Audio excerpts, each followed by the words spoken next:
첫 번째 시편 1편 복 있는 사람, 복 있는 자는 누구입니까?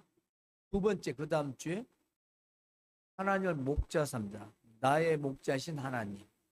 그 다음 지난주에 시편 150편 하나님을 찬양하라, 숨 쉬는 자의 의무라, 이렇게 제가 설교를 했어요. 한번 연관을 시켜봅시다.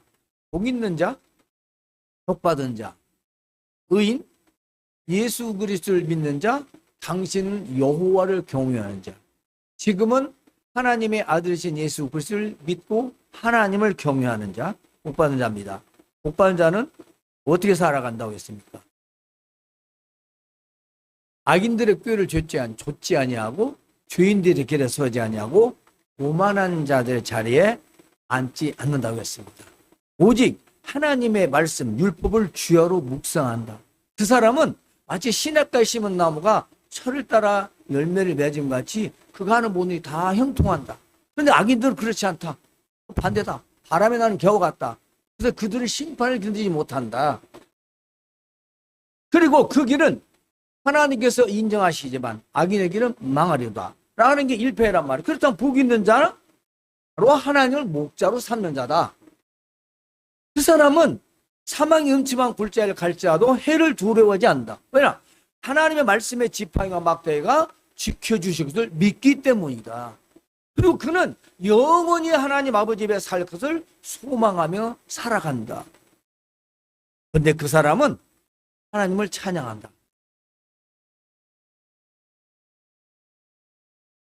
할렐루야 그렇습니다. 하나님을 찬양. 우리가 하나님을 찬양한다는 것은 단순히 노래가 아니라 우리의 행동의 모습에서 나타나야만이 찬양이라고 했습니다.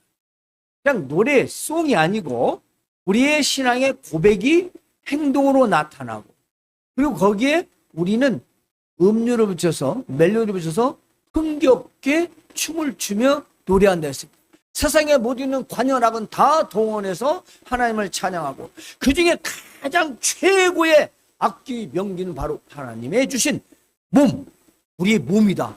그 중에서 소리, 몸과 소리, 춤으로 하나님을 찬양한다. 누가? 살아있는 모든 것은 다, 세상의 모든 피조물은 다 하나님을 찬양해야 한다.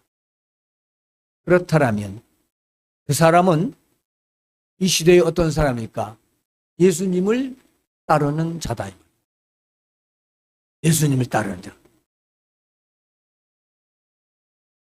예수님을 따른다라고 하는 말은 예수님을 믿는다라고는 말과는 굉장한 차이가 있습니다. 그러니까 나는 예수님을 믿고 따른다라는 말을 줄여서 나는 예수님을 믿습니다라고 고백하는 거죠. 이 제자라고는 단어는 헬라어로는 마데테스고 영어는 디사이플리로 나와 있습니다. 대부분 추종하는 자예요. 따르는 자. 우리 보통 제자라고 하면 가르치고 배우는 자의 관계가 아니라 따르는다라는 것은 그를 졸졸졸졸 따라다닌다. 함께 다니다. 그가 뭐가 하든 어떻게 하든 그가 하는 대로 한다 라는 의미입니다. 추종, 설명 필요 없습니다. 그래서 추종하는 자, 하나는 예수님을 메시아로 믿고 고백함에 따르는 자, 바로 이 사람이 예수님을 믿고 따르는 사람입니다. 본문에서 그 제자라는 말은 또 그럼 12제자는 뭐야? 12제자는 좁은 의미에서 제자고, 여기 온 단은 넓은 의미의 예수 믿는 모든 사람들을 가르쳐서 제자. 그래서 이제 어떤 좀 신학적으로 성도들 제자화, 그 인간적인 표현이 있죠. 사람은 화할 수 없어요. 음식을 먹으면 체질화는 되는가 몰라도 사람은 화가 되는 게 아니에요. 그건 사람이 아니라 하나님이셔야만이 그야말로 그들이 말한 용어로 믿음의 체질화가 되는 거지. 사람이 막 훈련한다고 그건 어느 정도는 가능하나 완전한 건 아닙니다. 효과가 있다 없다가 아니라 우리는 하나님께서 그렇게 하셔야만이 가능한 자들이다 이 말씀입니다. 즉 제자도 마찬가지입니다. 나 따라와라? 그래 와.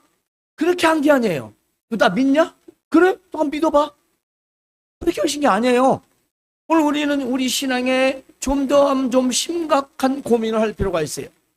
여러분은 신앙생활이 하루 이틀이 아니고 모두 거의 99% 모태로부터 신앙입니다. 오늘 우리가 따른다라는 말을 우리가 삶 속에서 한 번 더 기억해 보고자 하는 것입니다. 자, 예수님을 따르는 행위로서 본문에서는 제자라는 말을 썼는데요. 가족 관계보다 예수님과의 관계가 먼저 우선시 된다라는 의미입니다. 생각할 때는 뭐지? 어찌라는 거야? 이런 생각이 들 수 있어요. 그러나 예수님의 그 말씀의 의미가 오늘날로 번역을 해보면 그렇다는 것입니다. 그러니까 당시의 그 시대의 생활 풍습이나 다른 사회적인 문화는 이때 이 말이 그들에게 무렇지 않고 당연하게 들던 거죠. 오늘 난 어떻게 먹고 살으라고? 그렇게 묻겠죠? 그 말 하는 사람 진짜 예수님 믿을까요? 한번 들어봅시다. 자, 예수님을 따르라는 행위는 가족보다 예수님과 관계가 우선이다. 그 관계를 말하는 것입니다. 이것은 자신의 십자가를 지고 따르는 것. 그렇습니다. 십자가는 누가 말하지 않아도 고난이라는 의미가 있습니다. 자기 재산보다 자신의 목숨보다도 우선으로 여기는 삶이라. 그렇게 말씀하고 있습니다. 우리 신앙이 예수님 믿는 게 모든 우리가 가지고 있는 내가 누리고 있는 그 모든 것보다 더 우선되어야 한다. 그분에 대한 신뢰를 말하겠죠. 믿음. 사실 가족도 믿어도 실망하는 경우가 엄청 많습니다. 가족 관계를 끊어버리는 사람도 있습니다. 그분들한테 물어보세요. 오죽하면 그랬겠냐고죠. 이유가 있습니다. 근데 예수님은 실망을 주시는 분이 아니라는 거죠. 우리가 알다시피 내 대신 죽기까지 하신 분이. 이것은 곧 예수님을 삶의 최고의 관계자로 그리고 최고의 관계로 인정하는 태도와 행위를 말하는 것입니다. 나의 삶의 방식을 예수 그리스도의 중심으로 결정하며 사는 자들을 말하는 것입니다. 어떻게 우리가 일도 안 하겠습니까? 일도 해야죠. 직장도 다녀야죠. 다 하겠죠. 하지만 거기서 예수 그리스도의 중심으로 삶을 살아가는 것입니다. 제자의 삶은 예수님을 믿는 우리의 믿음의 정체라고 했어요. 정체성. 너 도대체 정체성이 뭐냐? 너 믿음이 뭐야? 예수님을 따르는 겁니다. 따르는 거. 예수님 때문에 십자가에 못 박혀 살아가는 것이 아니고 하나님께 살라는 것도 아니고 예수 그리스도 중심의 삶을 살아가는 걸 말합니다. 따라서 믿는다라는 것과 따른다라는 것과는 상당한 간격이 있다. 네. 간격이 있을 수밖에 없겠지요. 사람이 누굴 믿는다고 하지만 사실 따르지는 않는 자도 많습니다. 여러분들은 다 경험했을 거예요. 그 정도 나이면 친구들에게도 너 믿지? 나 믿지. 그럼. 그런데 내가 좀 뭘 한다고 하니까 뭘 말하니까 좀 곤란해. 바로 머리 굴려. 나하고 함께진 않겠다는 겁니다. 믿지. 친구지, 절친이지. 너하고는 함께 못해. 그럼 여러분 뭐라고 합니까? 믿긴 뭘 나를 믿냐. 내가 무엇으로든 나를 따르야 할 거 아니야. 만약에 연애 때 그랬다라면 결혼 못할 거예요. 결혼 때 다 그렇게 믿고 따는 거 아닙니까? 누가 하든 남자든 여자든. 그래서 결혼 안 가지겠어요. 따르지 않는 자는 과연 예수님을 믿는다고 할 수 있는가? 예수님은 나를 믿는다고 하지만 능히 나를 따를 수 없다라는 말씀을 본문에서 말하고 있습니다. 예수님은 야 너희 나 믿냐? 이렇게 따라오는 거야. 정말 따라오겠어? 그럴 자신 있어? 그럼 한번 생각해봐. 라는 말씀이 오늘 말씀입니다. 당시 예수님은요, 제자들을 다니시면서 엄청난 기적과 표적, 우리가 말할 수 없는 것들, 500리어, 700리어 기적, 죽은 나사로를 살리고 나인성 과부의 아들을 살리시고 광풍, 바다 위에 배 위에서 그 엄청난 풍에 있는 그 물살, 그 바람을 잠재우셔나니 바다 위로 걸으시는 그 놀라운 하나님의 아들의 예수 그리스도의 모습, 그 예수님 모습은 신이었습니다. 사람이 아니었어요. 놀랍죠. 어떻게 죽은 자를 살리고 안전뱅이를 일으키고 말을 못하는 자를 말하게 하고 보지 못하는 자를 보게 하는, 그건 있을 수 없는 엄청난 기적이요, 그때까지 아니 지금도 볼 수 없는 사건입니다. 그러니까 사람들이 이게 뭐예요? 아니 요셉의 아들인데 이 어떻게 그에게 선지자야? 아니 어떻게 이런 일을 할 수 있다는 거야? 그러니까 사람들이 따라다니는 거죠. 아이고 내가 예수님 따라다니면 굶어 죽을 렸겠다. 떡도 주지요. 그렇죠? 보리떡 5개 물고 2마리로 5,000명을 먹이고도 12바구니 남는데 이런 기적이 한두 번이겠냐고요. 뿐만이 아닙니다. 여성 12해를 혈루병으로 고생하던 여인이 예수님의 옷자락을 잡고 낫는 놀라운 사건, 세상에서 조롱받고 놀림받고 외면당하는 삭개오가 돌아서는 놀라운 역사. 그건 사람들한테 보통 일이 아니야. 어마어마한 일이요. 그러니까 예수님을 무던히 많은 사람들이 따라다녔던 거예요. 그러니까 예수님이 야, 너 나 따라다닐래? 나 믿는 거야? 정말? 그래? 오늘 말씀을 한번 읽어봅시다. 뭐라고 하십니까? 물은 내게 오는 자가 자기 부모와 처자와 형제와 자매와 더욱이 자기 목숨까지 미워하지 아니하면 능히 내 제자가 되지 못하고, 부모, 자식, 형제, 내가 보니 가진 소유, 이 목숨, 놀랍습니다. 예수님의 제자는 자기 목숨까지 내놓는 자를 말한다. 미워한다라는 말은 목숨보다 더 소중히 여긴다는 것이죠. 예수님 때 가서 죽어라, 그 말보다는 예수님보다 더 소중이니까 죽을 수도 있겠죠. 오늘날 말은 순교입니다. 생명을 바칠 각오, 자기 십자가를 지고 예수님을 따르는 자, 이것은 다른 말은 나를 부인한 것입니다. 나 자신의 내 자존심 버리는 겁니다. 우리가 하나님 앞에서 가장 중요한 건, 예수님을 믿는 데 중요한 게 뭐냐면 자존심이에요. 자존감이 아니라 자존심. 에? 믿음의 자존감이지 뭐 인간적 자존감이 뭔 필요했겠어요. 얼마나 가겠습니까? 우리는 우리 인간적인 모습을 버려야 한다는 것이 자기 부인입니다. 나를 인정하지 않는 거죠.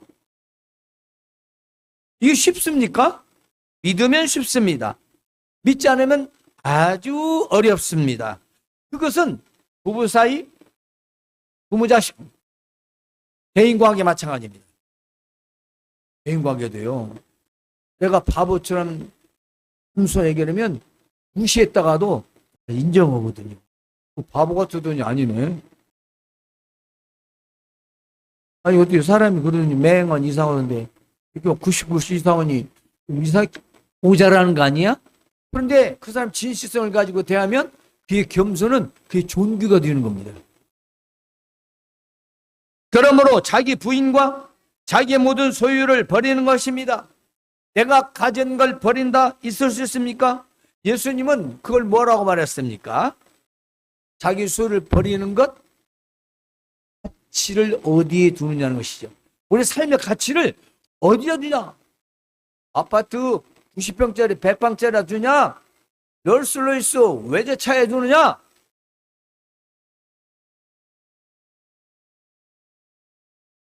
돈 많이 벌어서 호의호식이 할 것이냐? 거기에 소유 가치가 있느냐? 예수님을 믿는데 그 가치를 두느냐? 그래서 네 소유를 버리라고. 왜냐? 내가 가졌기 때문에 놓지를 못해요. 물론 그렇지 않은 분도 있지만 내가 가진 것 때문에 예수를 못 믿어. 가진 것 때문에.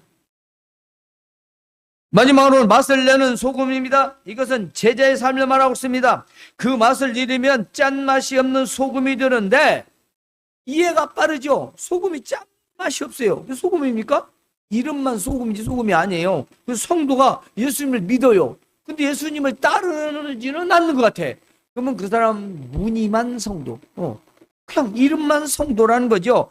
예수님을 따르는 제자의 삶은 아니라는 것입니다. 이런 사람은 마치 맛없는 소금처럼 땅에다가도 거름에다가도 쓸 수 없다. 내가 버린다는 겁니다. 어떻게 됩니까? 길에 버려져 사람들에게 오고 가며 밟힐 뿐이라 조롱과 비난만 당한다는 겁니다.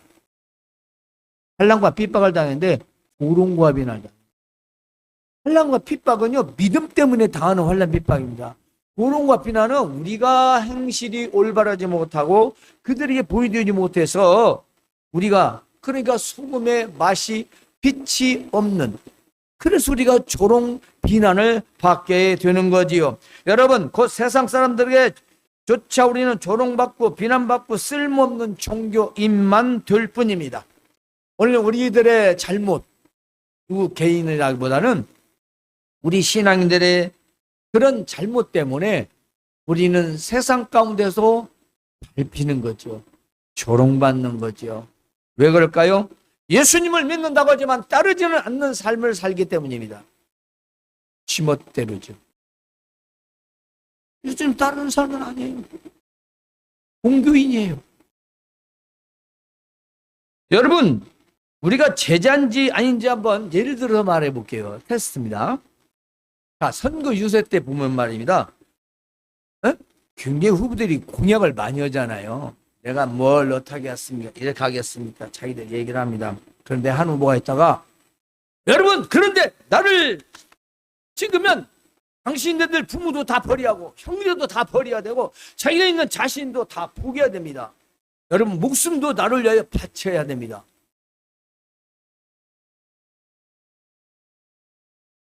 그래도 찍으시겠습니까? 여러분, 찍을래요? 아니, 국회에 나가지고 자기가 공약을 막 세우고 막 하면서 엄청나게 막 일도 많이 자기가 했고 하면서, 그런데 뭐라고 하냐? 나를 찍으면 당신들 부모, 형제, 자식 다 버려야 되고 자기 소유도 다 버려야 되고 당신 목숨 나한테 바쳐야 돼. 그래도 찍어주겠습니까? 그러면 어떻게 할래요? 속으로 OX. 내가 미쳤냐? 너를 찍게. 내가 너 일 잘하는지는 알지. 똑똑하고 잘났지. 근데 그렇게까지는 내가 못해. 근데 찍는 사람이 있어요? 현실적이요. 국회의원, 대통령 선거 보세요. 그러다 찐 붙이고 앞에 또 뭐 개 붙이고 그러잖아요. 추종자들입니다. 필요 없습니다. 여다이고 하다이고 뭐 감옥에 가도 필요 없어요. 눈물 흘리고 감히 요구더니 말더니. 왜 그러세요? 믿으니까. 왜? 추종하니까. 따른다니까. 여러분, 그렇게 예수님 믿습니까? 우리 한번 우리 믿음을 보자는 거예요. 그도 마찬가지예요. 굉장히 하나님 앞에 부끄럽지만 말씀 준비했어요. 아니, 국회의원들이 그렇게 실컷 모든 일을 많이 하고 누가 봐도 관록을 내세울 만큼 훌륭한 사람인데 맨바닥에. 그런데 나 찍으면 부모형제 다 버려야 되고 네 소유 다 버려야 되고 네 목숨까지 바쳐야 돼. 그래도 찍어?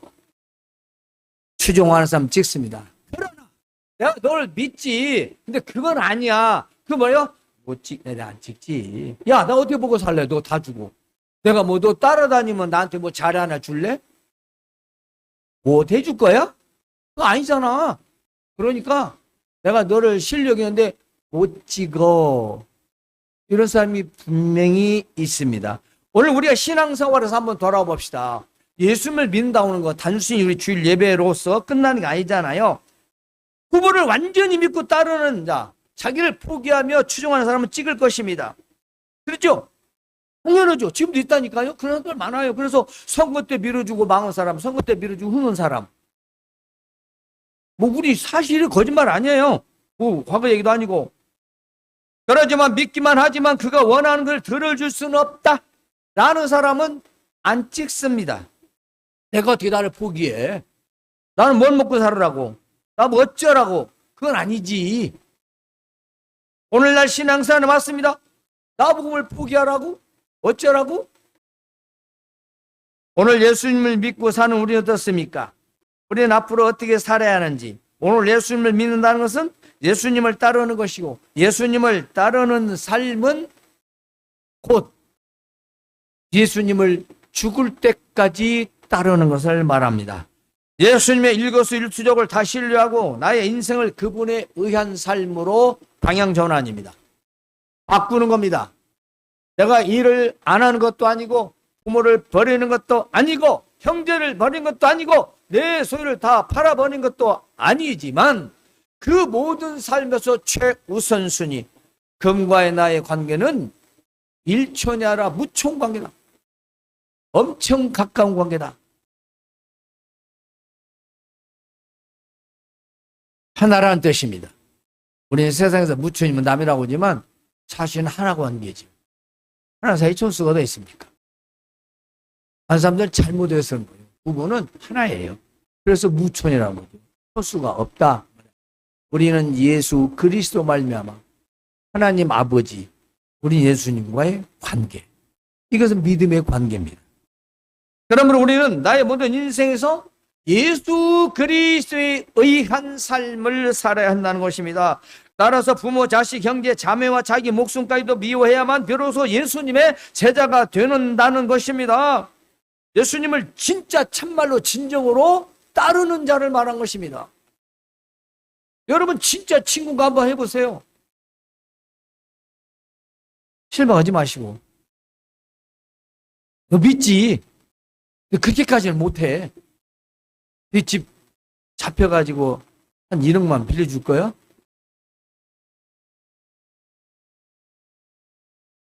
안 됩니다. 사회적으로.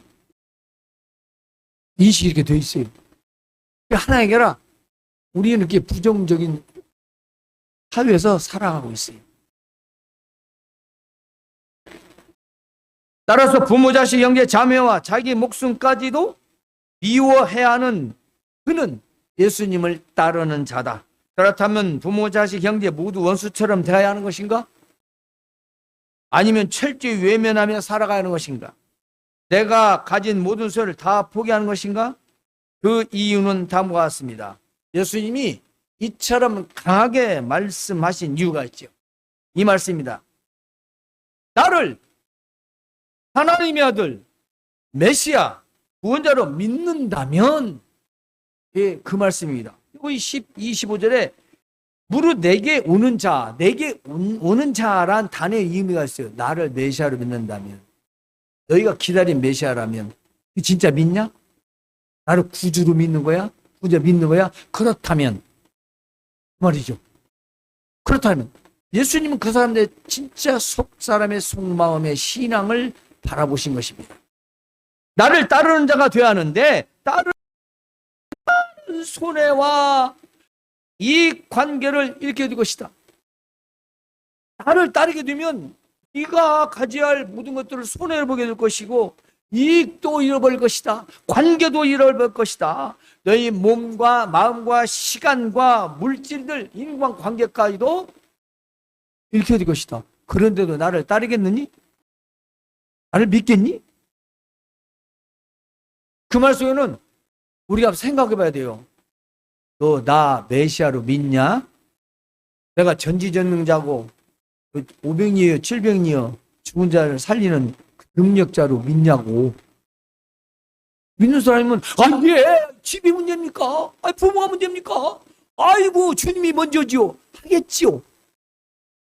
아니요. 보기 좋아요. 좋은 일도 많이 하시고 기적도 일으키시고, 근데 우리 노부모도 계시고 형제도 많고, 자식이 몇 명, 마누라도 먹여 살려고 그걸 더디어 바쳐요. 바친다라고 하는 게 문제가 아니라 믿느냐 안 믿느냐. 여러분 이해가 안 간다고요? 여러분 이단 종교 보십시오. 다른 거 몰라도 그들은 재산 다 바칩니다. 배정자들은 부모 필요 없어요. 다 버립니다. 실제 신천이 그러잖아요. 필요 없어, 형제 필요 없어요. 나쁜 선례인데 따르는 자는 근다니까. 나쁜 선례예요. 근데 거기 나쁜데 추종하는 거 보면 믿는다는 거지. 잘못 믿는데 진짜 믿는 우리는 어떻게 살아야 할까요? 한다고 여러분 집 팔고 돈 팔고 돈 갖다 바치고 맨날 예배당 기도하고 그래서 살라는 게 아니잖아요. 무엇이 우선이냐? 어떤 것이? 예수님과 어떤 관계냐? 나와 주님과 어떤 관계냐? 제가 지금 말씀드리는 거예요. 예수님이 진짜 메시아를 믿어? 700년, 500년 기적, 우리로 걸은 거, 폭풍을 잠재우는 거, 죽은 나사로 살린 거, 12 혈류병 여인 고쳐진 거 믿어? 그 물어보는 거예요. 너 나 뭐하러 따라다니냐? 아니 뭐 때문에 날 따라다니는 거야? 여기 오겠다고? 아니 나 죽을 각오가 되었을 텐데. 진짜 믿는다면? 죽은 사람 살리고 도 봤잖아요. 아이고 죽어도 살려주겠죠. 너 집 다 날라가고 왕하고 먹을 거 없어. 주께서 다 떡도 만드시고 물고기도 만들어주시고 먹겠죠. 안 믿겠어요? 우리의 믿음을 물어보시면. 오늘날 많은 기독교인들이 현대인은 특별히 그렇습니다. 여러분들은 안 그러겠지만 수많은 기독교인들이 믿기는 한다고 하지만 삶의 모습은 없는 거죠. 그러니까 나를 따라오리거든, 나를 메시아 예수 그리스도 믿거든, 내가 너를 구원한 자로 믿는다면 라는 말씀을 물어보신 것입니다. 여러분 그렇지 않을까요? 여러분은 자식을 이제 키우니까 앞으로 물어볼 수 있을 거예요. 좀 더 크면 한번 물어보세요. 너 나를 위해 죽을 수 있겠니? 여기 너네 엄마 아빠인데 너 나 믿어? 믿는다면 믿고 못 믿는다면 있어요. 좀 더 크면 대가리를 굴려서 생각할 것이고 어렸을 때는 100%다 뭐 이러나 저러나 다 믿겠죠. 근데 좀 커보세요. 아빠 그건 아니잖아. 바로 머리 굴립니다. 그래서 예수님은 비유로 말씀하신 것입니다. 예수님을 진실로 믿고 따르는 삶의 우선순위가 바꾸어져야 된다는 말씀이고요. 그것은 부모, 자식, 형제, 재물, 목숨보다 예수님을 믿는 믿음이 우선이라는 것입니다. 또 생각 한번 해보라. 야, 누구든지 자기 십자가를 지고 나를 따르지 않는 자도 너희 내 제자가 되지 못한다. 그렇습니다. 그렇다면 십자가는 뭘까요? 앞서 말씀 내용에서 부모, 형제, 자식, 관계, 자기 목숨을 미워하는 거 바로 그겁니다. 이거 쉽습니까? 힘들죠. 가족 중에 혼자 믿는 사람은 더 힘들죠. 핍박까지 해보세요. 죽고 싶습니다. 뭐 한두 아니에요. 그렇죠? 믿어도 시끄러. 근데 혼자 믿으면 안 되는 사람 있으면 집안이 조용할 날이 없어요. 그러니까 거기에다가 재물이 있죠. 형제관계 있죠. 인간관계 있죠. 이것을 항상 예배에 앞서, 선행에 앞서, 좋은 일 앞서. 그러면 우리는 뭐야? 나는 뭐고? 이런 말이 나오는 거예요. 그렇죠? 안 나오면 좋겠지만 아무리 잘해도 나옵니다. 이런 것들이 모이고 쌓이면 누적되면 우리는 고난의 십자가가 되겠지요. 자, 예수님을 믿는 상황에서 부모, 자식, 자신의 목숨보다 더 우선이 되어야 한다는 뜻입니다. 일반적으로 우리가 살면서 내 예수님의 말씀을 쫓아 살려고 부모, 자식, 형제, 자기 목숨을 포기하며 믿을 수 있는가? 라고 물으면 그죠? 믿기만 하면 되는 거지. 어떻게 그렇게까지 하고 살 수 있겠습니까? 라고 대답하겠죠. 그러나 분명히 말씀입니다. 그건 자기가 믿고 싶은 대로 믿는 겁니다.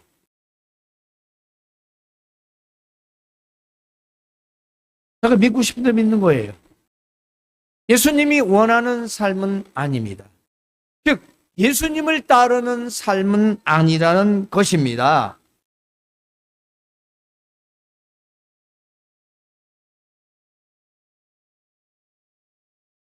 주를 위하여 믿음으로 고난과 고통을 목숨을 아끼지 않는 그 삶의 태도가 우리의 바로 십자가입니다. 예수님을 믿기 위해서, 그분을 따라가기 위해서, 그분이 말씀하신 바를 행동으로 옮기기 위해서 당하는 모든 고난과 고통들, 거기에 목숨까지도 이토록인데도 불구하고 믿음을 지키는 행위, 그것이 우리의 삶의 태도에서 겪는 십자가예요. 내가 지어야지. 부부가 남편이 건다고 아내가 지어줬습니까? 아내가 건다고 남편이 지게 있습니까? 못해요. 자식도요? 마찬가지요. 부모가 자식 짐 대신 질 수 없어요. 그 자식이 부모도 마찬가지요. 딱 각자가 겪는 믿음의 고난과 고통이라는 겁니다. 그러므로 어떤 분들은 주일에 교회에서 예배만 하면 다 된 것으로 믿는 분들도 있습니다. 물론 우리의 예배 참석은 아주 중요합니다. 그런데 교회 예배 참석이 예수님을 따르는 건가? 그럼 한번 생각해 봐야 됩니다. 우리가 여기 와서 준비된 대로 예배의 순서에 따라 헌금하고 예배하고 교회 봉사하고 하는 게 과연 그게 따르는 삶인가? 그건 믿는 행위라고 말할 수는 있습니다. 이것은 자칫 종교적으로만 생각하기 쉽기 때문이죠. 그냥 생각으로만 믿는 겁니다.